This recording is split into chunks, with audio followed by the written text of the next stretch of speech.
Next question हमारे पास में 2.6 हमारे एनसीईआरटी एक्सरसाइज का अनसॉल्व्ड प्रॉब्लम है 2.6, वो हम देख रहे हैं। और क्वेश्चन में यहाँ पर गिवन है 3 capacitor each of 9 picofarad in connected are connected in series, what will be the total capacitance of combination. तो बड़ा इजी क्वेश्चन हो गया, यहाँ पर सीरीज में कनेक्ट है तो ए वाला पार्ट अगर हम सॉल्व करेंगे तो 1/c is equal to 1/c1 plus 1/c2 plus 1/c3, that is the series combination. So 1/c equivalent is equal to 1/9 plus 1/9 plus 1/9.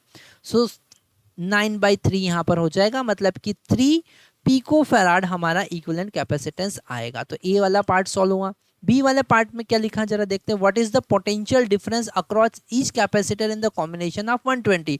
तो हमको यहाँ पर पता है कि अगर हमने तीनों कैपेसिटर एक जैसे सीरीज में कनेक्ट किए हैं तो इसके अक्रॉस V1, इसके अक्रॉस V2 और इसके अक्रॉस V3, और तीनों आइडेंटिकल है तो तीनों इक्वल होंगे, मतलब V1 is equal to V2 is equal to V3। अब हमको यहाँ पर पता है total potential is equal to V1 plus V2 plus V3 होगा, सीरीज में ऐड हो जाएगा, है ना। तो यहाँ पर हम लिखेंगे 120 इज इक्वल टू 3V1, क्योंकि सबका वैल्यू एक जैसा है तो V1 का वैल्यू कितना आया 40 वोल्ट, और वही वैल्यू किसका होगा V2 और V3 का भी होगा। तो ये यहाँ पर बेसिक लॉजिक लगाकर हम क्वेश्चन सॉल्व कर सकते हैं।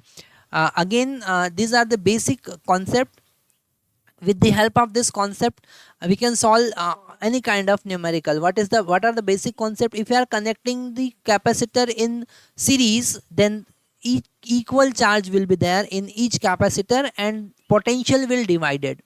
So the total potential is equal to the sum of individual potential drop across the capacitor. And if you are connecting capacitor in parallel, then charge will divide and potential will be equal. So these are very important concepts that you have to write down.